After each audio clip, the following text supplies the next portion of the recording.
आदाब नाजरीन, INN की खबरों में आपका इस्तकबाल है। मैं हूं शौकत अली सूफी। आइए नजर डालते हैं आज की कुछ अहम खबरों पर। चीन के साथ मशरकी लद्दाख में तकरीबन 10 महीनों से जारी तातुल के दौरान बर्री फौज के सरबराह जनरल निरवाने ने आज दो टोक अल्फाज में कहा है कि हिंदुस्तान बातचीत और डिप्लोमेटिक कोशिशों से मसाइल का हल करने के हक में है, लेकिन किसी को भी हमारे सब्र का इम्तिहान लेने की गलती नहीं करनी चाहिए। आर्मी डे के मौके पर आज दिल्ली में परेड ग्राउंड में अपने रिवायती तकरीर में जनरल निरवाने ने कहा है कि गुज़िश्ता बरस फौज के लिए बेहद चैलेंज से पुर रहा है। शुमाली सरहद पर चीन के साथ जारी तनाव से सभी वाकिफ हैं। मुल्क की सरहदों पर एक तरफा तब्दीली की साजिश का मुंह तोड़ जवाब दिया गया। मैं मुल्क को यकीन दिलाना चाहूँगा कि गलवान के बहादुरों की शहादत रायगा नहीं जाएगी। हिंदुस्तानी फौज मुल्क की इक़्तिदार आला और सलामती पर कोई आंच नहीं आने देगी। हम बातचीत और डिप्लोमेटिक कोशिशों से तनाज़ात के हल के तय पुरअज़्म हैं, लेकिन कोई भी हमारे सब्र का इम्तिहान लेने की गलती ना करे। उन्होंने कहा कि दोनों ममालिक के दरमियान फौजी कमांडरों की सतह के 8 दौर की बातचीत हो चुकी है और मुसलसिल और बाहम सिक्योरिटी के उसूल पर मौजूदा सूरत हाल का हल निकालने की कोशिश जारी रखेंगे।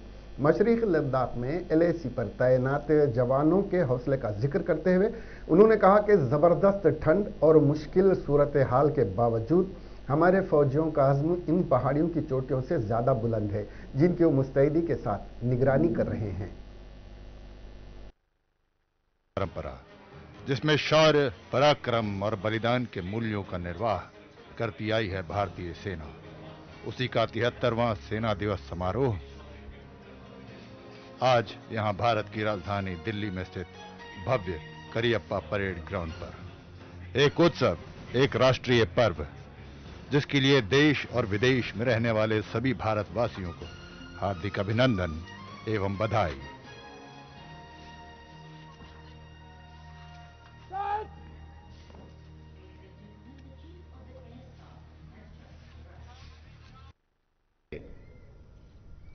आज के शुभ अवसर पर मैं भारतीय सेना द्वारा विकसित एक इंडियन आर्मी मोबाइल ऐप को देश के नाम करता हूं। ये ऐप देश के नागरिकों को, खासकर युवा पीढ़ी को भारतीय सेना के बारे में विस्तृत जानकारी देगा। पिछला वर्ष सेना के लिए बेहद चुनौतीपूर्ण रहा।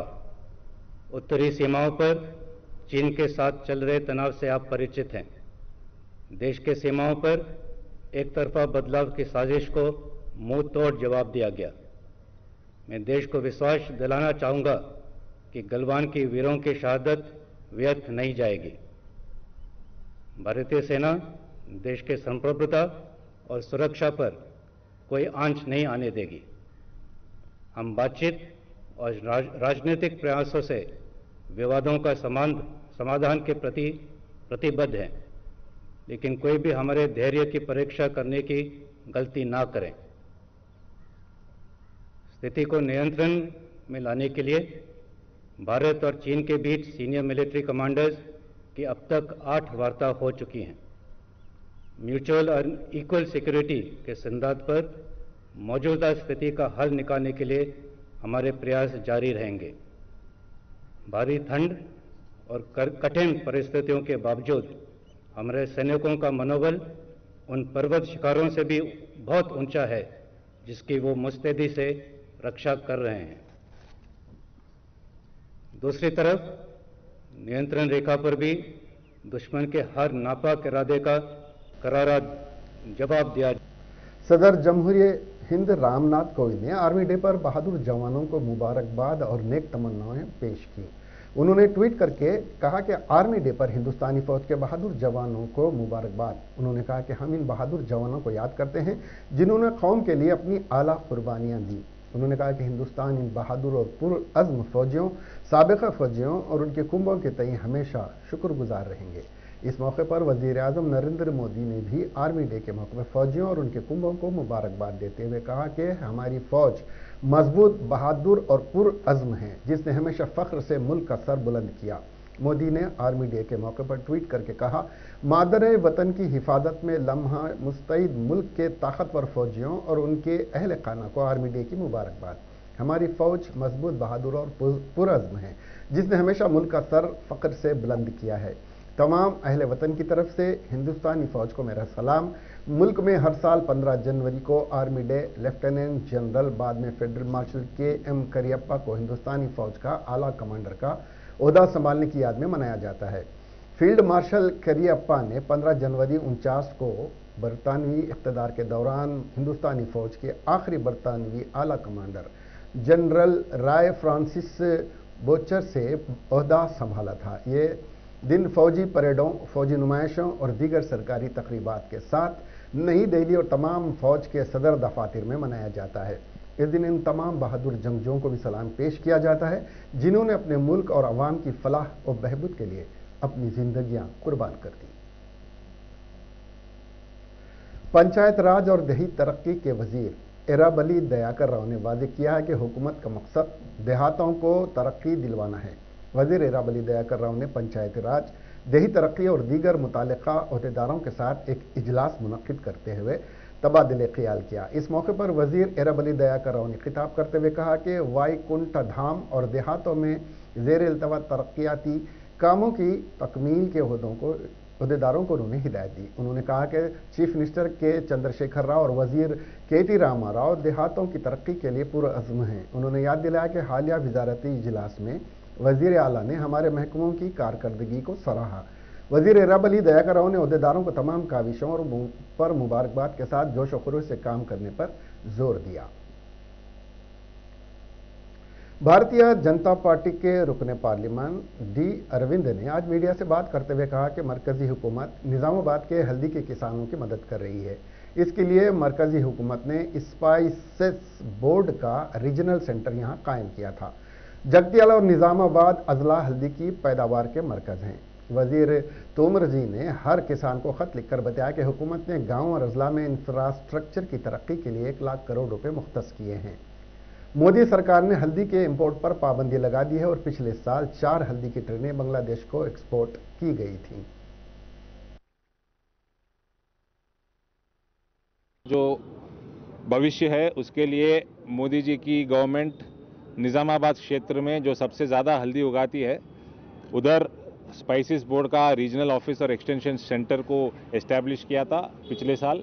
उसके अलावा trade infrastructure under export scheme और निज़ामाबाद और जगित्याल जिलों को turmeric export promotion clusters declare करके ये सब स्कीम्स को ये जो एग्रीकल्चर बेस्ड इंफ्रास्ट्रक्चर जो डेवलप कर सकते हैं ग्रामीण और मंडल लेवल तक, जैसे कि कोल्ड स्टोरेज हो, वेयर हाउस हो, प्रोसेसिंग पैकेजिंग इंडस्ट्रीज हो, बहुत सारा के वैल्यू एडेड सर्विसेज हो, तो इस सब के लिए यूटिलाइज करने के लिए तोमर जी ने रिसेंटली दिसंबर 17 के दिन हर किसान को लिखित पूर्वक एक लेटर भिजाया था। उसमें क्लियरली मेंशन्ड है कि 1 लाख करोड़ रुपए जो है सेंट्रल गवर्नमेंट एलोकेट कर रहा है बजट ये इंफ्रास्ट्रक्चर डेवलपमेंट के लिए विलेज स्तर पर, मंडल स्तर पर। सो ये सब यूटिलाइज कर सकता है तेलंगाना स्टेट गवर्नमेंट हल्दी के किसान के लिए और processing packaging such kind of units ला सकता है निज़ामाबाद में।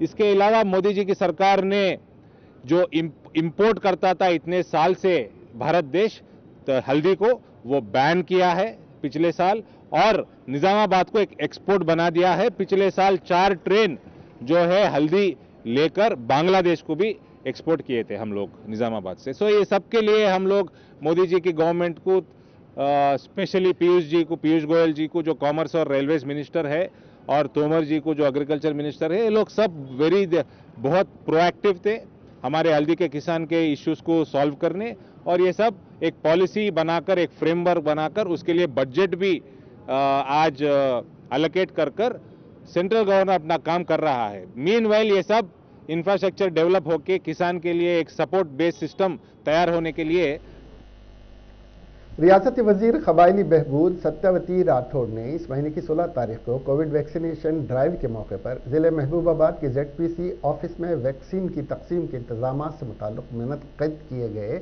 इजलास में शिरकत करते हुए तबादले ख्याल किया और वैक्सीन के इंतजाम पर किए गए इकदाम का जायजा लिया। इस मौके पर वजीर सत्यवती राठौड़ ने कहा कि वैक्सीन की आमद से पिछले 10 महीनों में दरपेश मुश्किलात हल हो जाएंगी। उन्होंने कहा कि वैक्सीन से खराब नतायज निकलने की अफवाहें फैलाई जा रही हैं। उन्होंने कहा कि वैक्सीन को सबसे पहले उन लोगों को दिया जाएगा जो कोविड के दौरान खिदमत को बखूबी अंजाम दिया था। इसके बाद यह वैक्सीन बाकी मरहलों में दस्तयाब की जाएगी। उन्होंने वैक्सीनेशन प्रोग्राम को कामयाब बनाने के काम से ताउन करने की अपील की।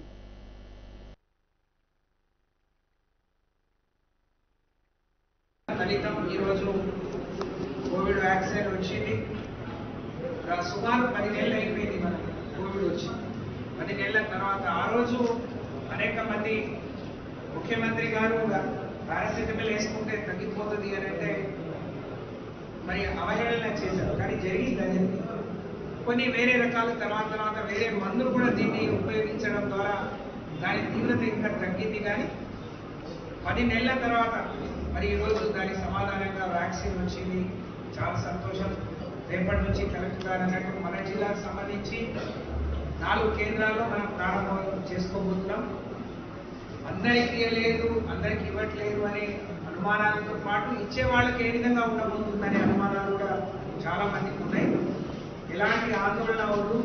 మొన్ననే గౌరవ ముఖ్యమంత్రి గారు మాకు జాయింట్ మినిస్టర్లు కలెక్టర్లకు ఒక జాయింట్ సమావేశం పెట్టినప్పుడు వాటి గురించి చాలా చక్కగా వ్యాక్సిన్ వల్ల ఎలాంటి రియాక్షన్ కానీ ఏమీ ఉండదు అని, కానీ తీసుకునే క్రమంలో ఆ నీడిల్స్ కావచ్చు లేకపోతే అక్కడ పాటించాల్సిన director of health department Srinivas Rao ने बताया कि कल 16 जनवरी को रियासत भर में 139 मराकज़ पर सुबह 9 बजे कोरोना वैक्सीन देने का आगाज किया जाएगा।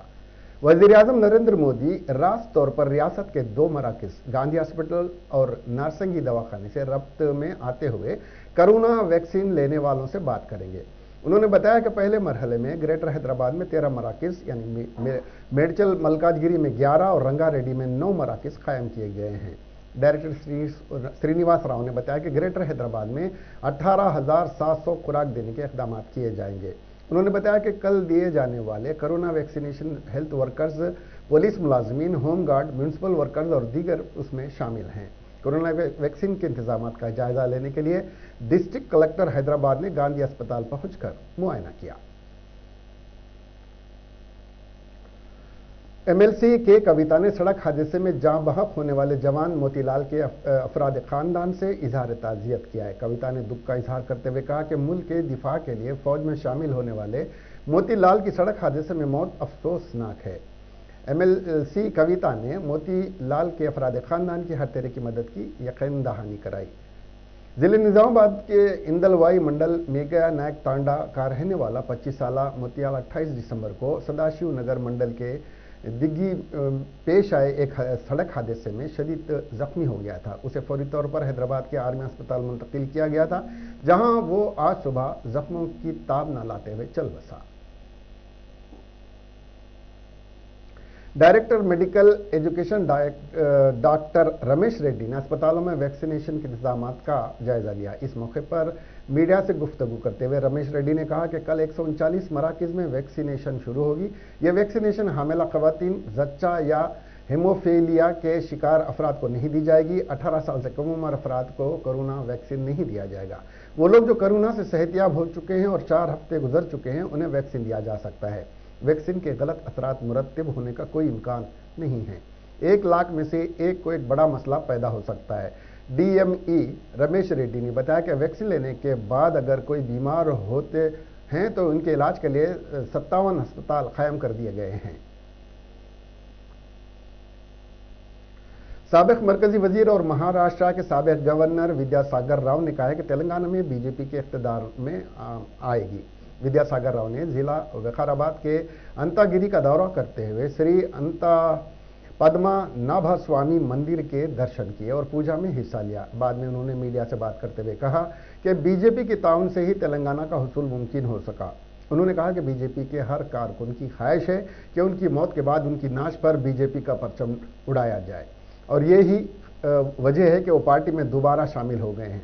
उन्होंने याद दिलाया कि बीजेपी की माजी में 2 नशिस्तें थीं, ताहम इसके बावजूद भी बीजेपी आज मुल्क में इख्तिदार में आई है। और विद्यासागर राव ने वाज़ेह किया कि आने वाले वक्त में भी बीजेपी तेलंगाना में इख्तिदार में आ जाएगी। सीएलपी कायद भट्टी विक्रमार्का ने मीडिया से बात करते हुए वजीर आला के चंद्रशेखर राव से मुतालबा किया कि वह फौरी तौर पर सरकारी स्कूलों में असातिज़ा के मखलूआ जायदादों पर तकर्रुरात अमल में लाएं। उन्होंने बताया कि रियासत में लाखों नौजवान बेरोजगार हैं, लेकिन वजीर आला के चंद्रशेखर राव को अपनी दोख्तर कविता की सियासी बेरोजगारी का ख्याल रहा और उन्हें फौरी तौर पर एमएलसी बनाया। लेकिन यही वजीर आला रियासत के नौजवानों की बेरोजगारी को दूर करने के लिए संजीदा न होने की वजह से रियासत के नौजवानों में मायूसी देखी जा रही है। उन्होंने वजीर आला को इंतबाह दिया कि अगर नौजवान उनकी खिदमात के खिलाफ उठ खड़े हों तो उनका इख्तिदार पर फायदा रहना दोभर हो जाएगा।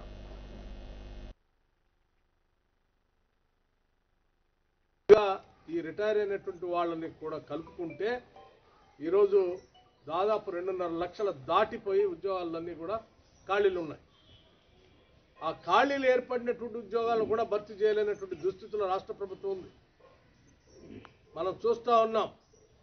గతంలో ప్రతి సంవత్సరం డిఎస్సి అంటే గ్రామీణ ప్రాంతాల్లో చదువుకున్నటువంటి పేద విద్యార్థులకి ప్రభుత్వ పాఠశాలలో పాఠాలు చెప్పడానికి రాష్ట్ర ప్రభుత్వం ద్వారా నియమించేటువంటి గవర్నమెంట్ టీచర్స్ డిఎస్సి రిక్రూట్మెంట్ ఎప్పుడు జరుగుతూ ఉండేది ఉమ్మడి రాష్ట్రంలో. ఈ రాష్ట్రం ఏర్పడిన తర్వాత ఈనాటి వరకు కూడా ఒక్క డిఎస్సి కూడా జరగలేదు. దాదాపు 20,000 మంది టీచర్ పోస్టులు ఖాళీగా ఉన్నాయి ఈరోజు రాష్ట్రంలో. 20,000 మంది టీచర్ల పోస్టులు ఖాళీలు ఉంటే ఈ రాష్ట్రంలో ఉన్నటువంటి పేద విద్యార్థులకు చదువు ఎక్కడ దొరుకుతుందో ఒకసారి ఆలోచన చేయండి. వీళ్ళందరూ కూడా ప్రైవేటు పాఠశాలకు వెళ్లాల్సినటువంటి దుస్థితి మనం ఈరోజు చూస్తూ ఉన్నాం. ఈ సమస్యలన్నిటి మీద ప్రతిపక్షాలు ప్రశ్నిస్తూ ఉంటే ప్రశ్నించే ప్రతిపక్షాన్ని అక్రమ కేసులతో బనాయించి వారి నోరు మూయించాలని చూసేటువంటి దుస్థితి కూడా అత్యంత అప్రజాస్వామికంగా ఉంది ఈరోజు రాష్ట్రంలో. నేను ముఖ్యమంత్రిని ఒకటే కోరుతా ఉన్నాను, అయ్యా ప్రజా జీవితంలో ప్రజాస్వామ్యతంగా పోటీ చేస్తే ఓటమి చెందినటువంటి నీ కూతురు కోల్పోయిన ఉద్యోగాన్ని కొద్ది రోజులు కూడా భరించలేకపోయావు నువ్వు. కాబట్టి ఓడిపోతే ఆమె నిరుద్యోగ సమస్య ఉందని వెంటనే ఎమ్మెల్సీ ద్వారా ఉద్యోగం కల్పించి ఆ నిరుద్యోగ సమస్య లేకుండా చేశావు. నీ ఇంట్లో ఇన్ని ఉద్యోగాలు ఉన్నప్పటికి కూడా అసలు తినటానికి తిండి లేక వృత్తి దొరక్క పేద మధ్యతరగతి కుటుంబాలు ఉద్యోగాల కోసం ఎదురు చూసేటువంటి నిరుద్యోగ. जिले कुमारम भीम में शेर की आहट से हलचल मच गई है। शेर को पकड़ने के लिए महकमे जंगलात के ओहदेदारों की जानिब से सर्च ऑपरेशन किया जा रहा है। शेर ने महकमे जंगलात के ओहदेदारों की नाक में दम कर रखा है। ओहदेदार शेर के पंजों की निशानदेही करते हुए तलाश कर रहे हैं। ताहम कंदी भीमा के घने जंगलाती इलाके में शेर को तलाश करने के बावजूद भी उसका पता नहीं चल पाया है। सीसीएफ विनोद कुमार ने बताया कि शेर को पकड़ने के लिए मुख्तलिफ मुकामात पर जाल बिछाए गए हैं। उन्होंने देहात के लोगों को चौकन्ना रहने का मशवरा दिया है। संक्रांति त्यौहार के मौके पर चिक्कड़पल्ली के रिहायशी बंगारू कृष्णा अपने घर की छत पर पतंग उड़ा रहे थे और इत्तेफाकी तौर पर वो तीसरी मंजिल से नीचे गिर गए। वाक़े के दौरान वो अपने घर के करीब लोहे की रेलिंग पर गिर गए और मौके पर ही उनकी मौत वाक़ हो गई। सानेहा संक्रांति के त्यौहार के दौरान नंगाराम कृष्णा की मौत से इसके कुंबे के अफराद में गम की लहर दौड़ गई है। इत्तला के बाद टीआरएस कायदीन ने कृष्णा के अफराद खानदान से इजहार ताज़ियत किया है। तेलंगाना में एक खातून सरकारी ओहदेदार ने दूसरे मंडल में डिप्यूटेशन पर तबादला करने से मायूस होकर खुदकुशी की कोशिश की। यह वाक़या निजामाबाद जिले में पेश आया। तफसीलात के मुताबिक जकरानपल्ली मंडल की एमपीडीओ भारती को जिले इंतजामिया ने डिप्यूटेशन पर श्रीकोंडा मंडल भेज दिया। घरेलू मसाइल की वजह से भारती फौरी तौर पर डिप्यूटेशन पर जाने तैयार नहीं थी। इस बात को लेकर उसने ओहदेदारों से भी नुमाइंदगी की, ताहम इसकी किसी ने मदद नहीं की। बताया जाता है कि एमपीडीओ भारती ने रुकन असेंबली बाजीरेड्डी गोवर्धन से भी मुलाकात की और कुछ दिन के लिए डिप्यूटेशन को रोकने की दरखास्त की, लेकिन रुकन असेंबली ने भी उनकी कोई मदद नहीं की, जिसे मायूस होकर भारती ने जहरीली दवा पीकर खुदकुशी की कोशिश की। उसे इलाज के लिए मुकामी अस्पताल पहुंचाया गया। डॉक्टरों ने भारती की हालत तशवीशनाक होने के बाद उसको हैदराबाद बेहतर इलाज के लिए मुंतकिल कर दिया है। पड़ोसी रियासत आंध्र प्रदेश के जिले चित्तूर में संक्रांति त्यौहार के मौके पर जल्लीकट्टू मुकाबलों का इनेकाद किया गया। बताया जा रहा है कि पुलिस के अहकामात को नजरअंदाज करते हुए रामचंद्रपुरम मंडल के अन्नुपल्ली में जल्लीकट्टू मुनक्कद किया गया था। इस मौके पर खेल के दौरान बैल ने 2 अफराद पर हमला कर दिया, जिसके नतीजे में वो शदीद तौर पर जख्मी हो गए। कोविड की खिलाफ वर्जी करते हुए नौजवानों ने बड़े पैमाने पर जल्लीकट्टू में शिरकत की, जबकि पुलिस ने मुकाबलों के इनेकाद पर सख्त कार्रवाई का इंतबाह दिया था। ताहम जल्लीकट्टू के इनेकाद के बावजूद भी पुलिस कहीं भी नजर नहीं आई।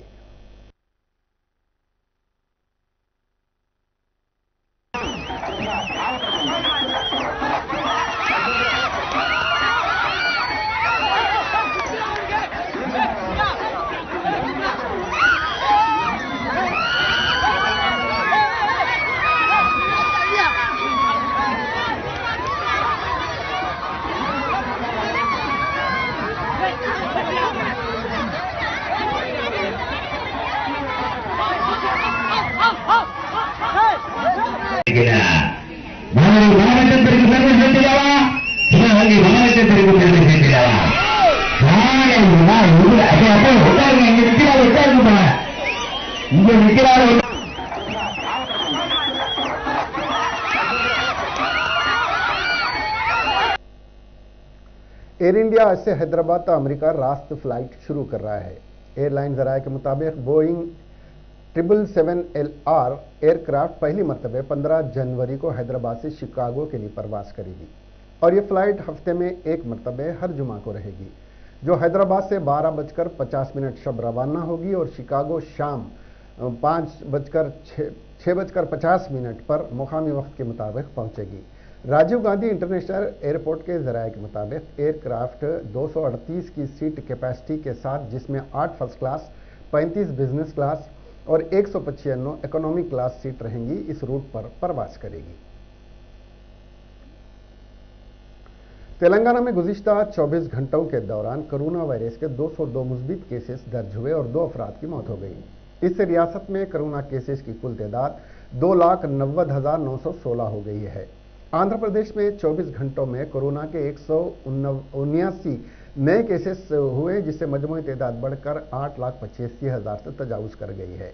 कोरोना की वबा के खिलाफ हफ्ते से शुरू हो रहे मुल्क गीर वैक्सीनेशन मुहिम से ही कबल ही कोविड-19 इन्फेक्शन की रफ्तार सुस्त हो रही है, जिसकी वजह से फ़ाल केसों की शरह कम होकर 2.02% रह गई है, जबकि योमिया अमवात की तादाद दूसरे दिन भी 200 से नीचे रही।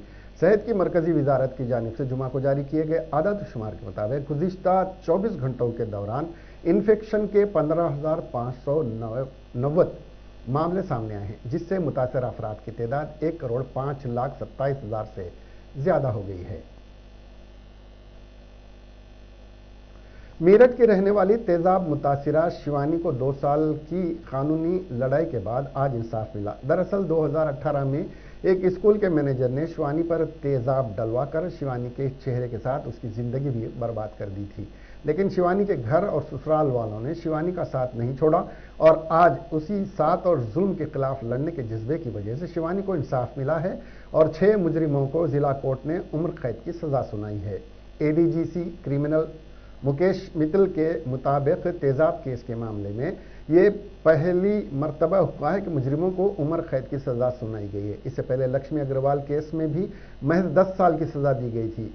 मुकेश के मुताबिक शिवानी तेजाब केस में सभी 6 मुजरिमों को स्पेशल क्रिमिनल कोर्ट ने कसूरवार करार देते हुए सख्त सजा देकर नजीर पेश की है। इस मामले में 7 गवाहों के अलावा फॉरेंसिक रिपोर्ट और पुलिस जांच ने मुजरिमों को सलाखों के पीछे पहुंचने में अहम रोल अदा किया है। इस मामले में अहम मुजरिम अजब सिंह के अलावा वारदात में शामिल दीगर 5 अफराद, जिनमें तेजाब बेचने वाला शख्स भी शामिल है, को भी कोर्ट ने बराबर का जुर्म में शरीक मानते हुए सख्त सजा दी है। वहीं मुतासरा शिवानी और इनके अहले खाना ने कोर्ट के इस फैसले पर खुशी जाहिर करते हुए इस फैसले को एक नजीर करार दिया है। कर्नाटक में पेश आए खौफनाक सड़क हादसे में 11 अफराद हलाक हो गए। यह हादसा जिले धारवाड़ में टेम्पो और ट्रक के तसादुम के नतीजे में पेश आया। हादसे में टेम्पो के परखच्चे उड़ गए। जिले के हुबली धारवाड़ बाईपास रोड पर जुमा की सुबह रेत का ट्रक टेम्पो से टकराने के नतीजे में 11 अफराद हलाक हो गए। यह हादसा धारवाड़ शहर से 8 किलोमीटर दूर इट्टी क्रॉस रोड के करीब पेश आया। हादसे में 10 खवातीन मुसाफिर समेत टेम्पो ड्राइवर हलाक हो गया। 6 दीगर अफराद शदीद जख्मी हुए हैं। जख्मियों को फौरी तौर पर मुकामी किम्स अस्पताल पहुंचाया गया। तमाम महलकीन का ताल्लुक देवनगिरी के एक ही खानदान से है। वह सब गोवा में एक तकरीब में शिरकत के लिए जा रहे थे। पुलिस ने बताया कि जख्मियों में से कुछ की हालत तशवीशनाक है।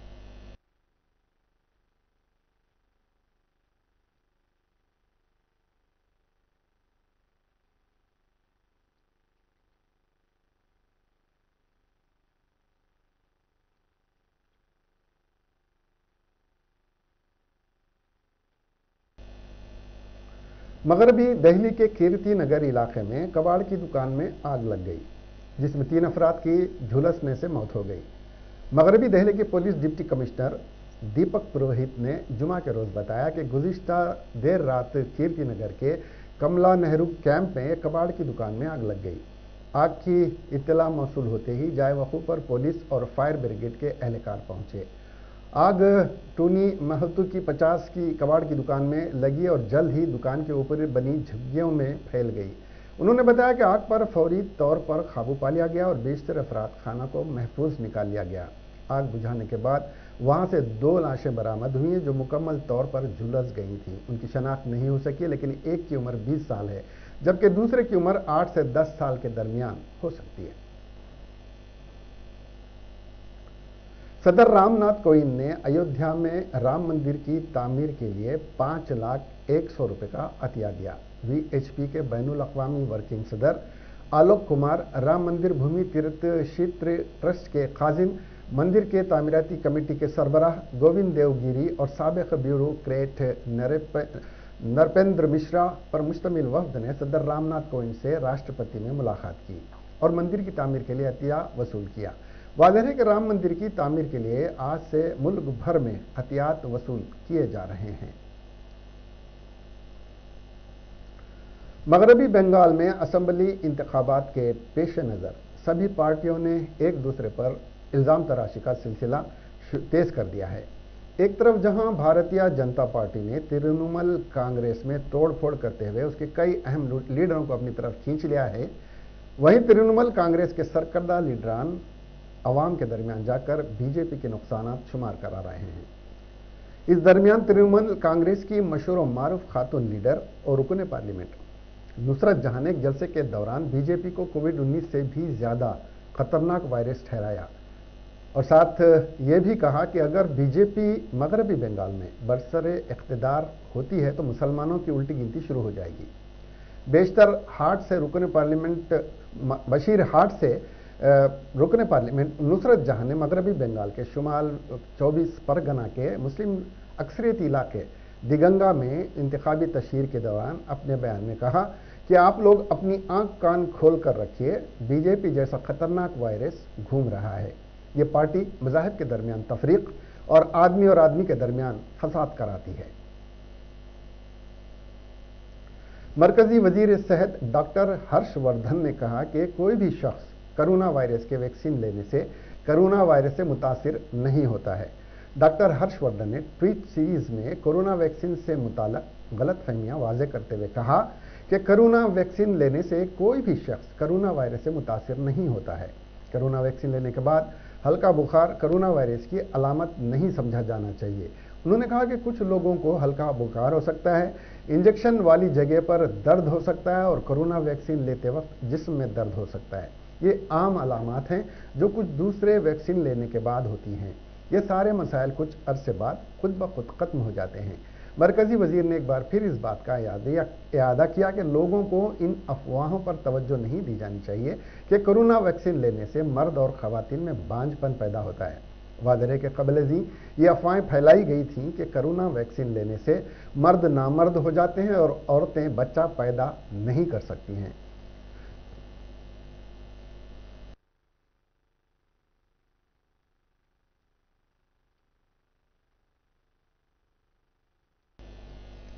इसके साथ ही ये खबरें यहीं खत्म हुई। अब हमें दीजिए इजाजत और देखते रहिए INN चैनल। खुदा हाफिज।